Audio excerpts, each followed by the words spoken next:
నమస్కారం మిత్రులారా, ఈ రోజు మనం జపనీస్ యానిమే ధారావాహిక అయిన welcome to my demon school season 1 episode 1ని ఈ వీడియోలో చూడబోతున్నాం. ఈ యానిమే నా అభిమాన జాబితాలో ఉంది.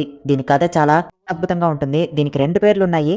Welcome to my demon school అని పిలుస్తారు మరియు వెల్కమ్ టు డెమన్ స్కూల్ ఇరుమాకున్ అని కూడా అంటారు. మనం అసలు పేరుతోనే పిలుద్దాం. సరే, ఇక మనం ఈ రోజు కథలోకి వెళ్దాం. ఈ రోజు మనం చూడబోయేది welcome to my demon school season 1 episode 1 the Nether world.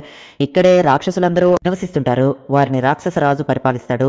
కానీ చాలా కాలంగా ఆ సింహాసనం ఖాళీగానే ఉంది. ఈ పీఠంపై కూర్చోవడానికి అత్యంత అర్హత కలిగిన వ్యక్తి మాత్రమే తదుపరి రాక్షస రాజుగా మారగలడు. ఎవరైనా కావచ్చు అని ఒక నేపథ్య స్వరం వినిపిస్తుంది. ఇప్పుడు మన కథానాయకుడిని చూపిస్తున్నారు. ఏ ఇరుమా, నువ్వు గనుక దాని కింద పడేస్తే నీ జీతంలో కోత విధిస్తాను అని యజమాని తిట్టి వెళ్తాడు. ఇరుమా తల్లిదండ్రులు చాలా సోమరిపోతులని చెప్పాలి. వారు పనికి వెళ్లరు. వారి కోసం కూడా ఇరుమానే కష్టపడి పనిచేస్తున్నాడు. పడవ బాగా ఊగడం మొదలవడంతో పైన భద్రపరిచిన చేపలన్నీ కింద పడిపోతాయి. చేపలన్నీ అతనిపై దాడి చేసినట్లుగా వచ్చి పడతాయి. కానీ మన కథానాయకుడు వాటన్నిటి నుండి తప్పించుకుంటాడు. చివరగా ఒక చేప మన కథానాయకుడిపై పడబోతుండగా అకస్మాత్తుగా అది అక్కడే ఆగిపోతుంది. చూస్తే చుట్టూ ఉన్నవన్నీ స్తంభించిపోయాయి. అతనికి ఏం జరుగుతుందో అర్థం కాలేదు. ఎవరో అతడిని కట్టేసి ఉంచారు. అతనిపై ఒక కాగితం అంటిస్తారు. దానిపై అమ్మబడను అని రాసి ఉంటుంది. నన్ను వదిలేయండి, నన్ను ఎందుకు తీసుకెళ్తున్నారు, నన్ను ఎక్కడికి తీసుకెళ్తున్నారు అని మన కథానాయకుడు అరుస్తూ వస్తాడు. మీరేదైనా మాట్లాడారా, నాకు అర్థం కాలేదు అని మన కథానాయకుడు అనగానే ఆ వ్యక్తి చిటికే వేసి మన కథానాయకుడిపై మాయాజాలాన్ని ఉపయోగిస్తాడు. ఇప్పుడు నేను మాట్లాడేది నీకు అర్థమవుతుందని అళ్ళలో ఉన్నాం. దీన్ని రాక్షస ప్రపంచం అని పిలుస్తాం. మీరు మాట్లాడేది ఇప్పుడు నాకు అర్థమవుతోంది అని మన కథానాయకుడు అడుగుతాడు. అవును, ఎందుకంటే నేను నీపై ఒక మంత్రం ప్రయోగించాను అని చెప్పగానే మీరు మాయాజాలం కూడా చేయగలరా అని మన కథానాయకుడు అడిగి నన్ను ఎందుకు తీసుకొచ్చారు అని అడిగితే నీ ఆత్మను మీ తల్లిదండ్రులు నాకు అమ్మేస్తున్నారు. లేదు ఖచ్చితంగా వారు అలా చేస్తుంటారు, లేదు ఖచ్చితంగా వారు అలానే చేస్తుంటారు అని మన కథానాయకుడు బాధపడతాడు. నన్ను మీరు ఏమి చేయబోతున్నారు అని మన కథానాయకుడు ఎంతో భయపడుతున్నాడు. ఆ రాక్షసుడు విలన్లా నవ్వుతున్నాడు. దయచేసి ఇరుమా, నువ్వు నాకు మనవడిగా ఉంటావా? నేను ఇన్ని రోజులు ఒంటరిగానే జీవించాను. నాకు ఒక మనవడు ఉండాలని ఆశపడుతున్నాను. నువ్వు నాకు మనవడిగా ఉండడానికి ఒప్పుకో అని ఆయన బ్రతిమాలుతున్నారు. మీరు నన్ను డబ్బు ఇచ్చి కొనుక్కున్నారు కదా, నేను ఒప్పుకోను అని మన కథానాయకుడు అడగ్గా నేను నిన్ను బలవంతం చేయాలని అనుకోవట్లేదు, ఇది నీ ఇష్టమని ఆయన చెబుతారు. కానీ ఇరుమా తన జీవితంలో ఎప్పుడూ ఎవరికీ కాదు అని చెప్పలేదు. అది ఎంత కష్టమైన పనైనా సరే తన వల్ల కాదు అని అతనికి తెలిసిన కూడా ఎవరైనా సహాయం అడిగితే అతను ఖచ్చితంగా చేస్తాడు. నా జీవితంలో నేను ఎవరికి కాదు అని చెప్పలేదు, కానీ మొదటిసారి ఇప్పుడు ఆయనకు చెప్పాలా అని మన కథానాయకుడు ఆలోచిస్తాడు. దయచేసి నాకు సహాయం చెయ్యి, నేను నిన్ను బ్రతిమాలుతున్నాను, నాకు మనవడిగా ఉండు అని ఆయన అడుగుతున్నారు. ఇరుమాలో ఉన్న బలహీనత ఏమిటంటే దయచేసి సహాయం చెయ్యి అని బ్రతిమాలితే ఈ 3 మాటలు చెప్తే అతను ఖచ్చితంగా కాదు అని చెప్పలేడు. ఆ రాక్షసుడికి మనవడిగా ఉండటానికి ఇరుమా ఒప్పుకుంటాడు. ఒక చిటికలో మన కథానాయకుడి గదిని మార్చి అతనికి ఒక కొత్త గదిని ఇచ్చారు. దుస్తులను పాఠశాల యూనిఫామ్ గా మార్చి నీ తల్లిదండ్రులు నిన్ను చిన్నప్పటి నుండి పనిలోనే ఉంచారు కాబట్టి నువ్వు సరిగ్గా చదువుకోలేదు, అందుకే ఇక్కడ ఉన్న ఉత్తమ రాక్షస పాఠశాలలో నిన్ను చేర్చబోతున్నాను అని వాళ్ళ తాతయ్య ఎంతో సంతోషపడతారు. రాక్షస పాఠశాలక అని మన కథానాయకుడు అడగా నువ్వు మనిషిని తెలియని వరకు నిన్ను ఎవరూ తినరు అని వాళ్ళ తాతయ్య చెప్తారు. ఏంటి, నేను మనిషిని తెలిస్తే నన్ను తినేస్తారా అని మన కథానాయకుడు భయపడతాడు. అతని మీద ఒక సుగంధ ద్రవ్యం చల్లి ఇది ఉన్నంత వరకు మానవ వాసన బయటకు తెలియదు కాబట్టి చింతించకు. ఒకవేళ నువ్వు దీనికి ఒప్పుకోకపోతే రాత్రి భోజనానికి నేనే నిన్ను తినేయాల్సి వస్తుంది అని ఆయన చెప్పి ఇప్పుడు ఏం చేస్తావు అని అడగగా నాకు ఏ సమస్య లేదు, నేను పాఠశాలకు వెళ్తాను అని మన కథానాయకుడు చెబుతాడు. రాత్రి బాగా నిద్రపై విశ్రాంతి తీసుకో అని చెప్పి తాతయ్య వెళ్తారు.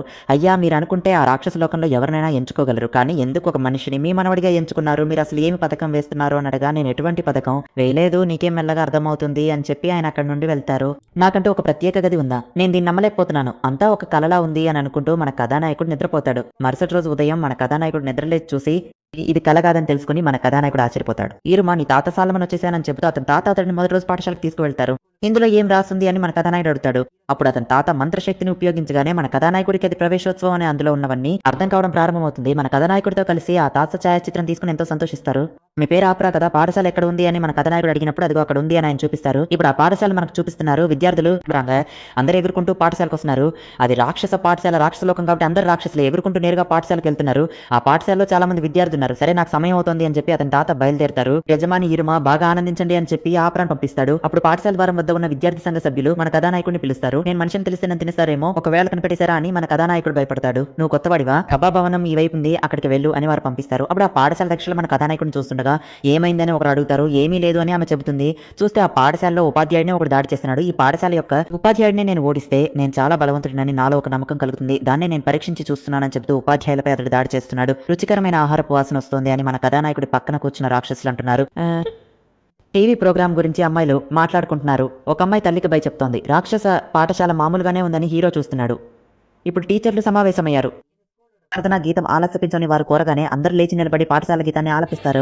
ఆ గీత సారాంశం ఏమిటంటే మానవులందరూ మన ఆహారం కోసమే జన్మించారని, వారి రక్తాన్ని తాగితే వారు ఎంతో రుచికరంగా ఉంటారని వారు పాడుతున్నారు. వారు భయపడే శబ్దం ఎంతో మధురంగా ఉంటుందని ఆ పాటలో ఉంది. నా కథ ఇంతేనని మన కథానాయకుడు విచారంగా ఉన్నాడు. ఆ పాట ముగియగానే రాక్షస లోకపు నిర్వాహకుడిని ప్రసంగం కోసం ఆహ్వానిస్తున్నామని ప్రకటించగానే అందరూ సంతోషిస్తారు. ఆయన ఈ లోకానికి రాజు అని మన కథానాయకుడు భావిస్తుండగా ఆ రాక్షస లోకం నిర్వాహకుడు మరెవరో కాదు, అతని తాతగారే. నా మనవడు కూడా ఇదే పాఠశాలలో చదువుతున్నాడని, ఉదయం అతనితో కలిసి దిగిన ఛాయాచిత్రం కూడా ఉందని చెబుతూ ఆ చిత్రాన్ని అందరికీ చూపిస్తారు. చెప్తారు. అయ్యో అంతా అయిపోయిందని మన కథానాయకుడు తన ముఖాన్ని దాచుకుంటున్నాడు. నా మనవడు చాలా ప్రతిభావంతుడని చెప్పడానికి ఇక్కడికి వచ్చాని, నా ప్రసంగం ముగిసిందని చెబుతూ తాతగారు వెళ్ళిపోతారు. గౌరవనీయుడైన విద్యార్థి ఆస్మోను మాట్లాడవలసిందిగా కోరుతున్నామని పిలుస్తారు. అతను మాట్లాడాలని పిలిచినప్పుడు ఇతను చాలా అందంగా ఉన్నాడని అమ్మాయిలందరూ మాట్లాడుకుంటున్నారు.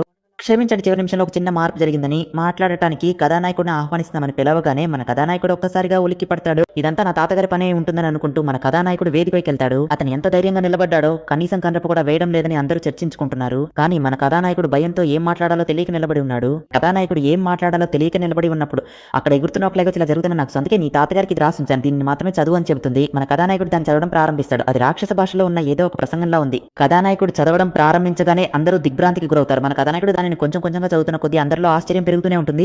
నా మనవడు అద్భుతంగా ప్రదర్శిస్తున్నాడని తాతగారు దానిని దృశ్య ముద్రణ చేస్తూ ఎంతో ఆనందిస్తారు. మన కథానాయకుడు చదవడం ముగించగానే ఒక చిన్న కాంతి మెరిసి మాయమవుతుంది. వేరే ఏమీ జరగదు. ఇది అద్భుతంగా ఉందని విద్యార్థులందరూ కథానాయకుడిని అభినందిస్తారు. ఇంత ప్రమాదకరమైన మంత్రాన్ని నువ్వు ఇప్పుడు ఎందుకు ప్రయోగించావని ఉపాధ్యాయుడు వచ్చి అడుగుతాడు.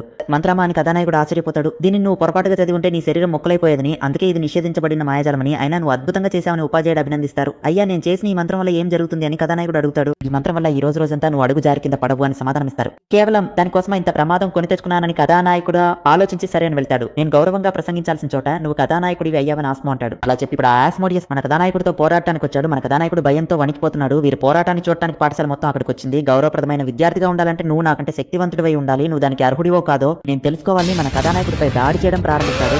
ఈ పాఠశాలలో ఆస్మోడియస్ స్థాయి ప్రతిభావంతులు ఎవరూ లేరు, అతడిని ఓడించే వారే లేరు. కానీ ఆ అబ్బాయిపై ఒక్క దాడి కూడా జరగలేదని అందరూ ఆశ్చర్యంగా చూస్తున్నారు. మన కథానాయకుడు అతడు చేసే ప్రతి దాడి నుండి సులభంగా తప్పించుకుంటున్నాడు. 20 నిమిషాల పాటు నిరంతరంగా అతడు దాడి చేశాడు. కానీ ఒక్కటి కూడా మన కథానాయకుడికి తగలలేదు. నా ఒక్క దాడి కూడా నీకు ఎందుకు తగడం లేదని ఆస్మోడియస్ అడగా, నేను పేరు గమనించలేదు, నన్ను క్షమించండి అని మన కథానాయకుడు హాస్యం చేస్తాడు. ఇరుమా ఇది ఎలా చేయగలిగాడంటే తల్లిదండ్రులు సోమరిపోతులు కావడం వల్ల చిన్నప్పటి నుండే సంపాదించడానికి వెళ్లాల్సి వచ్చింది. మన కథానాయకుడు ఎన్నో ప్రమాదాలను ఎదుర్కొని ఉంటాడు. అందుకే అతడికి ఏదైనా ప్రమాదం వస్తే శరీరం స్వయంచాలకంగా ఇలా స్పందించడం ప్రారంభిస్తుంది. ఇరుమా ఎదురుదాడి చేయలేకపోవచ్చు, కానీ ఆత్మరక్షణలో ఈ ప్రపంచంలోనే అతడు అత్యుత్తమమైన వాడు. అతడు చేసే ఈ పనికి ఒక పేరు పెట్టాలంటే అత్యధిక సంక్షోభ పరిణామ సామర్థ్యం అని చెప్పవచ్చు. దాడి చేయలేదు, ఇరుమ తిరిగి దాడి చేయలేదు. బహుశా అతన్ని కొట్టేంత స్థాయి కూడా అతనికి లేదని అందరూ అనుకుంటారు. నీపై దాడి చేసే స్థాయి నాకు లేదా అని అడిగితే అదేం లేదని మన హీరో అంటాడు. అక్కడ ఉన్న వారందరూ ఆ ఆస్మోడిస్ ను పరిహసిస్తున్నారు. మంత్రవిద్యతోనే కదా తప్పించుకున్నావు, ఇప్పుడు నేను యుద్ధ విద్యలను ఉపయోగిస్తాను అని చెప్పి మన కథానాయకుడిపై దాడికి వస్తాడు. మన కథానాయకుడు అత్యధిక సంక్షోభ సామర్థ్యం ఉండటం వల్ల ఇది కూడా అతనికి సహజంగానే మన కథానాయకుడి శరీరం స్వయంచాలకంగా ప్రమాదాన్ని అడ్డుకుంటుంది కాబట్టి అతను అలా పక్కకు నెట్టేశాడు. నేరుగా అతడు ఒక అమ్మాయిపై ఆ కత్తితో పొడవబోతుండగా మన కథానాయకుడు వెళ్ళి అడ్డుకుంటాడు. ఈ రోజంతా మన కథానాయకుడు తడబడి కింద పడాడు కాబట్టి కింద పడకుండా అతడిని పట్టుకున్నప్పుడు అలాగే అతడిని ఎత్తి కొట్టాడు. ఈ పాఠశాలలోని అత్యుత్తమ విద్యార్థిని కొట్టేశాడని ఇరుమ గురించి అందరూ అనుకుంటారు. చాలా ప్రసిద్ధుడు. పాఠశాల పత్రికా ముఖ్యాంశాల్లో కూడా మన కథానాయకుడే ఉన్నాడు. నా పేరేమిటి, ఊరికైనా ముఖ్యాంశాల్లో నీవు ఉన్నావు అని చెబుతూ వారి తాతగారు ఎంతో సంతోషిస్తున్నారు. ఆస్మోడియస్ అక్కడికి వస్తాడు. మన కథానాయకుడు చాలా భయపడుతున్నాడు. నేను స్పృహలో లేనప్పుడు మీరే నన్ను వైద్యశాలలో చేర్పించారని చెప్పారు. మనమిద్దరం ఎంతో నిజాయితీగా పోరాడాము. నేను మీ చేతిలో ఓడిపోయాను. ఈ ప్రదేశంలో ఒక నియమం ఉంది, ఓడిపోయిన వారు ఎప్పటికీ విజేతకు దాసుడిగానే ఉండాలి. అందుకే నేను మీకు సేవకుడిగా ఉంటాను. నేటి నుండి మీరే నా యజమాని అని అతడు చెబుతూ, మీ ప్రతిభతో మీరు ఈ పాఠశాల మొత్తాన్ని మీ ఆధీనంలోకి తెచ్చుకుంటారని నాకు తెలుసు. మొదట మీ సేవకుడిగా నేను ఉంటాను యజమాని అతడు అంటున్నాడు. మన కథానాయకుడు దిగ్భ్రాంతి చెందుతాడు. అతని తాతగారు మాత్రం ఎంతో ఆనందిస్తారు. 14 ఏళ్ల వయసున్న ఇరుమాకు ఈ రాక్షస పాఠశాల ప్రయాణం ఎలా మొదలవుతుంది, ఈ ఘట్టంతో ఈ భాగం ముగుస్తుంది. ఈ రోజు మనం welcome to demon school Iruma kun season 1 episode 2 చూద్దాం. పాఠశాల ప్రారంభోత్సవంలో మన హీరో గొడవ పట్టం చూసి ఒక ఉపాధ్యాయుడు ఆగ్రహిస్తాడు. నేడు జరిగే పరిచయ వేడుకలో నేనే ఈ రోజు అతని గురించి తెలుస్తుందని ఆ ఉపాధ్యాయుడు భావిస్తాడు. పాతాళ లోకం, ఇక్కడే రాక్షసులందరూ నివసిస్తారు. వారిని పాలించే రాక్షసరాజు సింహాసనం చాలా కాలంగా ఖాళీగా ఉంది. అర్హత కలిగిన వారు మాత్రమే తదుపరి రాక్షస రాజుగా మారగలరని ఒక నేపథ్య స్వరం వినిపిస్తుంది. ఇరుమా, నువ్వు చాలా మంచి అబ్బాయివి. ఈ పెట్టెలన్నీ శుభ్రం చేసి చెత్తను తీసివేసి స్నానాల గదిని కూడా శుభ్రం చేయమని అతని తల్లిదండ్రులు చెబుతారు. మన కథానాయకుడు అన్నింటికీ సరే అని అంగీకరిస్తాడు. మేము నిన్ను ఒక రాక్షసుడికి అమ్మేస్తున్నామని అతని తల్లిదండ్రులు చెబుతారు. దాని కూడా మన కథానాయకుడు సరే అని చెప్పి ఉలిక్కిపడి నిద్రలేస్తాడు. అదంతా కళ అని తెలుస్తుంది, కానీ ఇవన్నీ నిజంగానే జరుగుతున్నాయని అతను గ్రహిస్తాడు. ఈయనే రాక్షస ప్రభు సల్లివాన్ మన కథానాయకుడిని ఇరుమా సుజుకిని మనవడిగా స్వీకరించాడు. ఇతని వయసు 14 ఏళ్లు. ఇతని తెలివి తక్కువ తల్లిదండ్రులు డబ్బు కోసం రాక్షసుడికి అమ్మేశారు. ఇప్పుడు రాక్షస ప్రభు సల్లివాన్ మన కథానాయకుడికి ఆహారం పెడుతున్నాడు. మన కథానాయకుడు ఇంతకుముందు ఇంత రుచికరమైన భోజనాన్ని ఎప్పుడూ చూడలేదు. సరే ప్రయత్నిద్దామని కథానాయకుడు అన్నింటినీ తింటాడు. అవన్నీ అతనికి చాలా నచ్చుతాయి. చివరగా ఓపెరా అనే సేవకుడు మన కథానాయకుడికి టీ ఇవ్వగా, ఇరుమా ఈ రోజే నీ పాఠశాల మొదటి రోజు అని వాళ్ళ తాతయ్య చాలా సంతోషంగా ఉంటాడు. కానీ మన కథానాయకుడు భయపడతాడు. పాతాళ లోకంలోని అగ్రశ్రేణి రాక్షస పాఠశాలలో మన కథానాయకుడిని చేర్పించారు. కానీ అక్కడ ఉన్న వారికి తన మనిషిని తెలిస్తే తనను తినేస్తారేమోనని అతను చాలా భయపడుతున్నాడు. మన కథానాయకుడు పాఠశాలకు వెళ్లాలని తన కోరికను తాతగారికి చెప్పాలనుకుంటాడు. కానీ అంతలోనే ఆయన మన కథానాయకుడి కోసం పాఠశాలకు అవసరమైన ఎన్నో వస్తువులను కొన్ని సిద్ధం చేస్తారు. నిన్ననే కదా మీరు నాకు ఎన్నో ఇచ్చారు అని అడిగితే దానికి ఆయన ఏమంటారంటే, నా మనవడిగా నువ్వు మొదటిసారి పాఠశాలకు వెళ్తున్నావు కదా అని ఆయన ఎంతో ఉత్సాహంగా చెప్తారు. తాతగారికి మన కథానాయకుడిపై ఎంతో ప్రేమ ఉంది. నువ్వు పాఠశాలకు వెళ్ళడానికి సమయానికి నిద్రలేవాలని నీకోసం అలారం కూడా కొని ఉంచాను అని చెబుతూ వస్తువులను చూపించి ఏదో చెప్పాలనుకున్నావు కదా అని అడుగుతారు. ఆయన అంత ప్రేమతో ఇవన్నీ కొన్న తర్వాత తాను పాఠశాలకు వెళ్ళడం లేదని చెప్పలేక నేను పాఠశాలకు వెళ్ళడానికి ఎంతో ఆసక్తిగా ఎదురు చూస్తున్నాను అని అబద్ధం చెప్పి తప్పించుకుంటాడు. ఇక వేరే దారి లేక పాఠశాలకు బయలుదేరుతాడు. నా మనవడు మొదటిసారి పాఠశాలకు వెళ్తున్నాడు, నేను దీన్ని వీడియో తీస్తూ పాఠశాల వరకు వస్తానని తాతగారు వీడియో తీయడం మొదలు పెట్టగా ఆ ప్రవచ్ మీకు చాలా పనులు ఉన్నాయి అని ఆయన అక్కడ నుండి తీసుకువెళ్తాడు. రాక్షసులందరికీ రెక్కలు ఉండటం వల్ల వారందరూ ఎగురుకుంటూ పాఠశాలకు వెళ్తారు. కానీ మన కథానాయకుడు మాత్రం నడుచుకుంటూ వెళ్తాడు. ఆ పాఠశాల అధ్యక్షురాలు చాలా అందంగా ఉందని అందరూ మాట్లాడుకుంటూ ఉంటారు. మీరు ఇక్కడ ఏం చేస్తున్నారు అని ఆమె అడగగా అక్కడున్న సభ్యులందరూ ఆమెకు శుభోదయం తెలుపుతారు. మనం రాక్షసులు, మన మాటలో గాంభీర్యం ఉండాలి, మళ్ళీ చెప్పండి అని ఆమె అనగా వారు మళ్ళీ శుభోదయం చెప్తారు. మన కథానాయకుడు పట్టేసి శుభోదయగానే ఆశ వచ్చి మీకోసమే నేను ఇక్కడ 6 గంటల నుండి వేచున్నానని చెప్తాడు. 6 గంటల అని మన కథానాయకుడు ఆశ్చర్యపోతాడు. కానీ మన కథానాయకుడు ఆశ్చర్యపోతాడు. మిమ్మల్ని చూడటం కోసం ఇది కూడా చేయలేనా మాస్టర్ అని ఆశ అనగా అంత అవసరం లేదు, ఆశ మోడియస్ అని మన కథానాయకుడు అంటాడు. నన్ను కేవలం ఆశ అని పిలిస్తే చాలు అని అతను చెప్తాడు. సరే ఓకే అని మన కథానాయకుడు కూడా అంటాడు. మాస్టర్ ఈ రోజు మొదటి రోజు కాబట్టి అన్ని తరగతులకు విడివిడిగా పరిచయ కార్యక్రమాలు ఏర్పాటు చేశారు. నిన్న వచ్చిన వారిలో మొత్తం 163 మంది విద్యార్థులు ఉన్నారు. వారిని 4 తరగతులుగా విభజించారు. ప్రతి ఒక్కరూ తమ సహాయక జీవులను ఆహ్వానించాలి. ఆ జీవి ఎంత పెద్దదిగా ఉంటే దానికి తగినట్లుగా ర్యాంకులు ఇస్తారని అతను వివరిస్తాడు. ఆ జీవులు మనుషులను తింటాయేమో అని మన కథానాయకుడు మనసులో భయపడతాడు. ఆ సమయంలో అక్కడికి సహాయక జీవుల సంరక్షకులందరూ వస్తారు. గతంలో ఆస్పై దాడి చేసినప్పుడు మన కథానాయకుడు ఒక అమ్మాయిని కాపాడు ఉంటాడు. ఆ అమ్మాయి మాట్లాడడానికి వచ్చేలోపే ఉపాధ్యాయుడు అక్కడికి వస్తారు. నా పేరు వెరియస్ కలెగో, ఈ కార్యక్రమానికి నేనే బాధ్యుడిని, మీ ర్యాంకులను నేనే నిర్ణయిస్తాను. మీరు సామాన్యమైన మూర్ఖులా లేక అసాధారణమైన మూర్ఖులా అనేది నేను డిసైడ్ చేస్తాను. మొత్తానికి మీరందరూ మూర్ఖులే. నిషేధించబడిన మంత్రాలను ఉపయోగించి ప్రదర్శనలు చేయడం వంటివి ఇక్కడ అస్సలు కుదరవు అని ఆయన గట్టిగా చెబుతారు. మీ పోరాట పటిమను ప్రదర్శించి వార్తాపత్రికల్లో అగ్రస్థానంలో నిలవడం వంటి పనులు తరగతులు చేస్తే మిమ్మల్ని పాఠశాలను బహిష్కరిస్తాను. మీరు పాఠశాలను వెళ్ళకూడదని అనుకుంటే మర్యాదగా ప్రవర్తించండి అని ఆయన చెప్పడంతో ఆ బాలికలు కొంత భయపడ్డారు. పరిచిత జీవులను ఎలా ఆహ్వానించాలో తెలిపే మార్గదర్శిని చూడండి అని ఆయన చూపిస్తున్నారు. పరిచిత జీవుల ఆహ్వాన ప్రక్రియకు మీకు స్వాగతం. ఇది చాలా సరళమైనది. ఈ పథకంపై మీ రక్తంతో ఒక వలయాన్ని గీయండి. ఆపై ఆ వలయంలోకి వెళ్లి ఆ కొవ్వొత్తిపై దీన్ని వెలిగించండి. అప్పుడు మీ పరిచిత జీవి మీ ముందుకు వస్తుంది. ఆ తర్వాత ఆయన మాట్లాడుతుండగానే చాలు విన్నారు కదా, అందరూ క్రమశిక్షణతో చేయండి. ఈ పరీక్షలో మీరందరూ నా ముద్ర ఉన్న పథకాన్ని ఉపయోగించాలని ఉపాధ్యాయులు చెబుతుండగా అయ్యా పరిచిత జీవులను ఆహ్వానించేటప్పుడు మాకు ఏదైనా ప్రమాదం సంభవిస్తుందా అని ఒక బాలిక అడుగుతుంది. బయటకు వచ్చిన జీవి తన యజమాని మాట వెనకపోతే దానికి శిక్ష పడుతుంది. మీరు ఆహ్వానించే జీవి వల్ల మీకు ఎటువంటి ప్రమాదం ఉండదు. కాబట్టి మీ సామర్థ్యం ఏమిటో నిరూపించండి అని చెబుతూ ఆయన మన కథానాయకుడిపై కోపంగా ఉన్నాడు. ఆ ఉపాధ్యాయుడు అతిగా ప్రవర్తిస్తున్నాడు. మీరు చెబితే నేను అతడిని చూసుకుంటాను అని ఒక అనగా పర్వాలేదు ఉండనివ్వు అని మన కథానాయకుడు అంటాడు. మీరిద్దరు వరుసలో నిలబడండి అని చెప్తూ కాలుగో వారిని గద్దిస్తాడు. మొదట ఒక బాలిక భయపడుతూ వెళ్లి తన రక్తంతో ఆ వలయాన్ని గీసి ఇప్పుడు ఆ పత్రాన్ని దహిస్తుంది. అప్పుడు ఆ బాలికకు సంబంధించిన ఒక మాయాజీవి అక్కడికి వస్తుంది. కాలుగో ప్రతి ఒక్కరి జీవిని బట్టి ఈ ర్యాంకులను కేటాయిస్తున్నాడు. ఒక్కొక్కరికి ఒక్కో రకమైన జీవి లభిస్తుంది. ఇప్పుడు ఆస్మోడియస్ వెళ్లి తన పరిచిత జీవిని ఆహ్వానిస్తున్నాడు. ఆస్మోడియస్ అత్యంత శక్తివంతుడు కావడంతో అతడి పరిచిత జీవి అద్భుతమైనదిగా అక్కడికి వస్తుంది. ఇప్పటి వరకు ఆహ్వానించిన వాటిలో ఇతడి జీవి అత్యంత శక్తివంతమైనది. ఓ ఆస్, నిజంగా నీ జీవి అద్భుతం అని మన కథానాయకుడు అనగా యజమాని మీరు ఆహ్వానించబోయే జీవితో పోలిస్తే ఇది కేవలం ఒక చిన్న కుక్క పిల్ల వంటిదని అతడు చెప్తాడు. ఈ ఆస్ అతడు ప్రతిభావంతుడని నాకు తెలుసు, అందుకే నేను ఊహించినట్లుగానే అతడు అనుచరుడు వచ్చాడు. కానీ ఈ ఇరుమ ఏమి చేయబోతున్నాడో అని కాలుగో గమనిస్తున్నాడు. నాకు ఎటువంటి మంత్రశక్తి లేదు, ఎందుకంటే నేను ఒక మానవుడిని, నేను పిలిస్తే అనుచరుడు వస్తాడా? ఒక్క నిమిషం, అనుచరుడు రాకపోతే నన్ను పంపేస్తారు. మనుషుల లోకానికి వెళ్ళొచ్చని హీరో సంతోషపడ్డాడు. కానీ అందరూ బలవంతుడైన ఇర్మా ముందుకు వెళ్తున్నాడని అనుకున్నారు. ఆ కథానాయకుడిని చూసి ఏమి పిలవబోతున్నాడో అని ఆశ్చర్యపోతున్నారు. నిజానికి కాలగో మన కథానాయకుడిపై ఎందుకు కోపంగా అంటే ఇక్కడ ఉన్న వారిలో చెర్రీడమని అత్యంత శక్తివంతుడు. మన కథానాయకుడు తాతగారు తన మనవడి కోసం ఎన్నో పనులు చేశారు. అందులో కాలగోను చాలా ఇబ్బంది పెట్టారు. ఇతడు ఎవరిని పిలుస్తాడో చూద్దాం. ఇతడు ఏదైనా పనికిరాని దాన్ని పిలిస్తే ఇతడిని విఫలం చేయాలని కాలగో చూస్తున్నాడు. రాక్షసులు ఈ క్రతువు చేసినప్పుడు వారికి ఒక మంత్ర శక్తి కలిగిన జంతువు అనుచరుడిగా లభిస్తుంది. ఇదే క్రతువును మానవులు చేస్తే వారు రాక్షసులను పిలిచి తమ అనుచరుడుగా మార్చుకోగలరు. మన కథానాయకుడు ఉపయోగిస్తున్న పత్రంపై కాలగో ముద్ర ఉంది. మన కథానాయకుడు ఆ కాగితాన్ని దహనం చేయగానే ఆ ప్రదేశం అంతా చాలా కాంతివంతంగా మారుతుంది. హీరో మనిషి కావడంతో కాలగో ముద్రని వాడగానే అతను పిలుపు వలయం నుండి వచ్చాడు. ఇది అందరినీ, ముఖ్యంగా కాలగోని ఆశ్చర్యపరిచింది. మూర్ఖుడా, వెంటనే ఈ పిలుపు ఆపు అన్నాడు. అని కాలుగో అరవగానే మన కథానాయకుడు వచ్చి అతడి కాలు పట్టుకుని లాగుతాడు. ఒరే కాలు పట్టుకుని లాగితే పని జరగదు, ఈ వలయం నుండి నన్ను బయటకు నెట్టు అని అతడు చెప్పగా మన కథానాయకుడు అతడి కాలు పట్టుకుని పైకి తోస్తాడు. అయ్యో తప్పు చేస్తున్నాడే, నా తల పట్టుకుని క్రిందికి నొక్కమని చెబుతున్నాడు. ఇంతలో మన కథానాయకుడు అతడిని తోసివేస్తాడు. కాలుగో వలయం నుండి బయటకు రావడంతో క్రతువు పూర్తవుతుంది. కాలుగో ఒక అందమైన మంచు మనిషి లాంటి రాక్షసుడిలా ఎగురుతున్నాడు. ఒక క్షణం కాలుగో అలాగే నిశ్శబ్దంగా ఉండిపోయాడు. నా చేతిని చూసుకుని అలాగే స్పృహ తప్పి పడిపోతాడు. అయ్యో ఆచార్యులారా, మిమ్మల్ని చంపేశానా అని మన కథానాయకుడు భయపడగా యజమాని మీరు నిజంగా అద్భుతం, ఆ కాలుగో వచ్చినప్పటి నుండి అదిగా ప్రవర్తిస్తున్నాడు. మీరు కోపంగా ఉన్నారని నాకు తెలుసు, కానీ దానికి మీ అనుచరుడిగా పిలుస్తారని నాకు అస్సలు తెలియదు. మీరు నిజంగా అద్భుతం యజమాని అని ఆశ వచ్చి మన కథానాయకుడిని అభినందిస్తాడు. నేను ఇది కావాలని చేయలేదు అని మన కథానాయకుడు మాట్లాడుతుండగానే ఎంత ధైర్యం ఉంటే ఇలా చేస్తావు అని ఒకరు కరుకుగా అడుగుతున్నారు. కథానాయకుడు దాడి చేయబోతే విద్యుదాఘాతానికి గురై కింద పడిపోతాడు. గురువు మాట వినకపోతే అనుచరుడికి శిక్ష తప్పదని ఆయన చెప్పింది ఇదేనని విద్యార్థులందరూ ఆశ్చర్యపోతారు. ఒక రాక్షసుడు మరొకరిని అనుచరుడిగా పిలవడం ఇప్పుడే చూస్తున్నాను. మీరు నిజంగా అద్భుతమైన గురువు అని ఆస్ మన కథానాయకుడిని ప్రశంసిస్తాడు. మరో 2 సంవత్సరాల పాటు మీరు ఇలా ఉంటుంది. ఈ ఆచారాన్ని ఉల్లంఘించాలని ప్రయత్నిస్తే మీరు మరణించేవారని సోలమన్ చెప్పగానే ఏమిటి మరో 2 సంవత్సరాల వరకు అని కెలగో ఆశ్చర్యపోతాడు. ఉంటాడు. అతను స్పృహ తప్పి కింద పడిపోతాడు. అయ్యో కెలగో చనిపోయారా అని మన కథానాయకుడు దిగ్భ్రాంతికి లోనవుతాడు. తాను ఒక అనుచరుడిగా మారిపోయిన ఆవేదన తట్టుకోలేక కెలగో చాలా రోజుల పాటు మంచం మీదనే ఉండిపోతాడు. ఒక రాక్షసుడు మరొకరిని అనుచరుడిగా పిలవడం ఇదే మొదటిసారి. దీనివల్ల మన కథానాయకుడు మళ్ళీ ఇబ్బందుల్లో పడతాడు. కలజోడు ధరించిన ఒక అమ్మాయి మన కథానాయకుడిని చూసి ఆగ్రహం వ్యక్తం చేస్తుంది. కెలగో ఈ రూపంలో చాలా ముద్దుగా రూపాన్ని చూసి ఒక ఉపాధ్యాయురాలు ఎంతో ముగ్ధురాలవుతుంది. అయ్యో అందరూ నన్నే చూస్తున్నారే అని కథానాయకుడు ఆందోళన చెందుతాడు. గురువు గారు మన తరగతి గది ఇటువైపు ఉంది. ఈ రోజు మనకు పాఠ్యాంశాలతో పాటు హింసించే పద్ధతులు కూడా నేర్పించబోతున్నారని యాస్ ఎంతో సంతోషంగా చెప్తాడు. అప్పుడు యాస్ తన గురువు వస్తున్నారని దారి ఇవ్వమని ఇతరులను హెచ్చరిస్తాడు. దారిలో అడ్డుగా ఉన్నవారిని చూసి అతను కోపడతాడు. అతను తన అనుచరుడిని పిలిచి వారిని భయపెట్టి పంపిస్తాడు. వారు భయపడి పారిపోవడంతో నువ్వు ఇలా చేయాల్సిన అవసరం లేదని మన కథానాయకుడు చెప్తాడు. గురుగారు ఇప్పుడు దారి ఖాళీగా ఉందిరండి అని అతను పిలుస్తాడు. మన కథానాయకుడు కూడా నిశ్శబ్దంగా నడుచుకుంటూ వెళ్తుంటాడు. వెళ్తున్న సమయంలో అకస్మాత్తుగా ఏదో శబ్దం వినిపిస్తుంది. చూస్తే ఒక అమ్మాయి దొర్లుకుంటూ వచ్చి బయటపడుతుంది. గురువుగారు ఈ అమ్మాయితో కొంచెం జాగ్రత్తగా ఉండండి అని హెచ్చరిస్తాడు.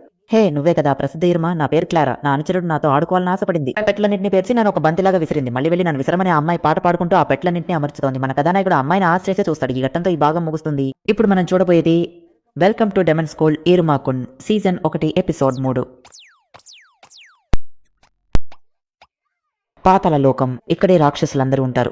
అందరినీ పరిపాలించే ఆ రాక్షసరాజు సింహాసనం చాలా కాలంగా ఖాళీగా ఉంది. ఒకే ఒక్క వ్యక్తి మాత్రమే ఆ సింహాసనంపై కూర్చుని రాక్షసరాజుగా మారగలరు. అలా మారబోయే ఆ వ్యక్తి ఎవరు అని ఎప్పటిలాగే ఆ నేపథ్య స్వరం ప్రశ్నిస్తోంది. క్లారా ఆ పెట్టెలను పడగొట్టి వాటిపై దొర్లుకుంటూ వచ్చి ఢీకొంటుంది. ఓయ్ నువ్వే కదా ఆ పాఠశాలలో ప్రసిద్ధి చెందిన అబ్బాయి. నా పేరు క్లారా. నా సహచరప్రాణి నాతో ఆడుకోవాలని ఆశపడింది. అందుకే నేను బౌలింగ్ బంతిలా మారిపోయానని చెబుతూ మళ్ళీ ఆ పెట్టెలను అమర్చుతోంది. ఈ క్లారా వింత ప్రవర్తన వల్ల పాఠశాలలో చాలా ప్రసిద్ధి చెందిందని ఆస్ మన కథానాయకుడితో చెబుతాడు. ఓయ్ ఈ పెట్టెలను ఇక్కడ ఇలా అమర్చకూడదు అని చెబుతూ విద్యార్థి సంఘ సభ్యుడు ఒకరు అక్కడికి వచ్చి మీరు ముగ్గురు ఇప్పుడే చేరారు కదా అని అడుగుతాడు. వారిని తాడుతో కట్టివేసి మీ పాఠ్య పుస్తకాలు అక్కడ తీసుకోండి అని బయటకు పంపిస్తాడు. ఓయాస్ ఇరుమా నాతో ఆడుకోవడానికి రండి, నా దగ్గర చాలా వస్తువులు ఉన్నాయని క్లారా పిలుస్తుంది. వద్దు యజమాని వెళ్ళకండి అని ఆస్ చెప్తాడు. ఇరుమా ఒక చెట్ల నటిని చూపిస్తావా దయచేసి అని అడుగుతుంది. దయచేసి అనే పదాన్ని ఉపయోగిస్తే మన కథానాయకుడు ఏదైనా చేస్తాడు కాబట్టి ఇప్పుడు అతను ఒక చెట్ల అలాగే గాలిలా కూడా నటించి చూపిస్తున్నాడు. దయచేసి అని అడుగుతోంది. ఆ పదాన్ని వినగానే మన కథానాయకుడు ఆమె చెప్పేవన్నీ చేస్తున్నాడు. ఓయాస్ నువ్వు కూడా మాతో వచ్చి చేరు, నువ్వు నా భార్యలా నటించు అని ఆమె అడగగా ఖచ్చితంగా నేను చేయను అని ఆస్కారకండిగా చెప్తాడు.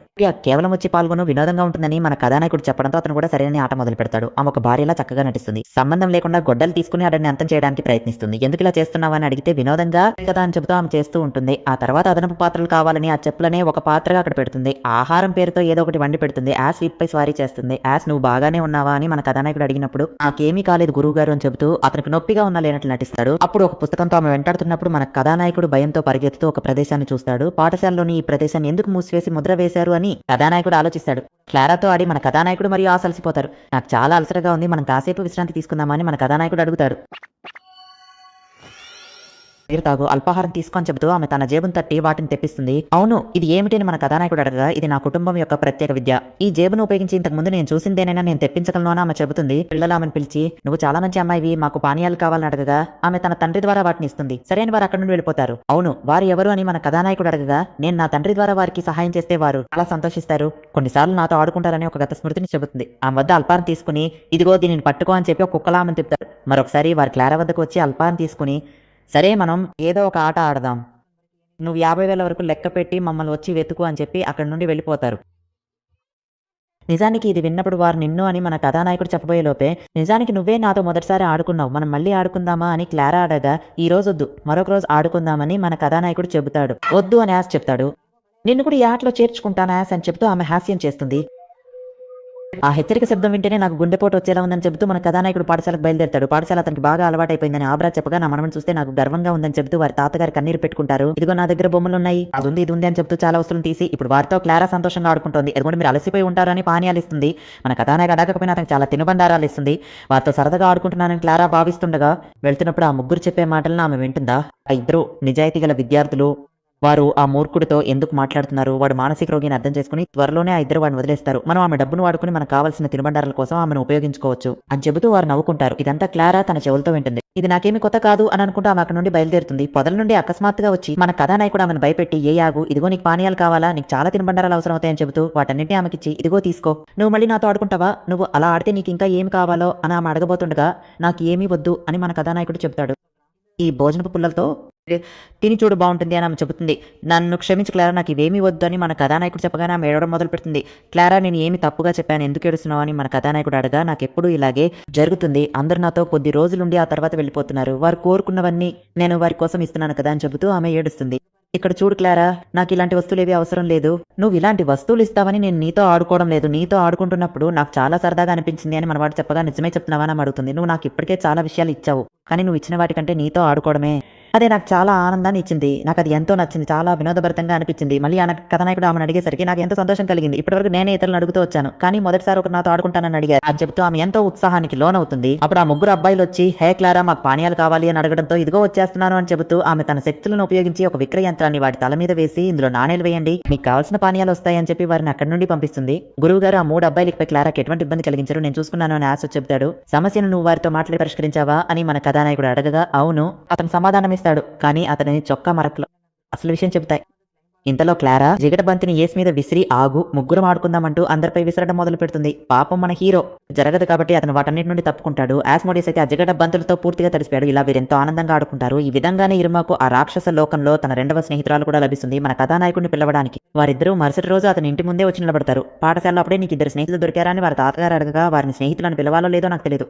వారు నా వెంట ఉంటూ నాతో మాట్లాడుతూ ఉంటారు అంతే అని మన కథానాయకుడు చెప్తున్నప్పుడు మానవ ప్రపంచంలో దాన్నే కదా స్నేహం అంటారు అని వారి తాతగారు అడుగుతారు. మానవులు రాక్షసులు స్నేహితులుగా ఉండవచ్చా అని మన కథానాయకుడు ఆలోచిస్తాడు. నాకు అధ్యాపకుల సమావేశం ఉంది కాబట్టి వెళ్ళాలి అని చెప్పి వారి తాతగారు బయలుదేరుతారు. నేను కూడా ఇంతకు ముందు నేను ఎవరితోనూ స్నేహంగా నాకు ఆందోళనగా ఉంది అని హీరో అనుకుంటాడు. వాళ్ళు భోజనానికి ఫలహారశాలకు వెళ్తారు. రాక్షస లోకపు ఆహారం బాగుంటుందేమో ఏమి ఆర్డర్ చేయాలి అని ఆలోచిస్తుండగా పైన ఉన్న విషయం ఏమిటి అని మన కథానాయకుడు అడగా విద్యార్థులందరికీ ర్యాంకులు ఇస్తారు.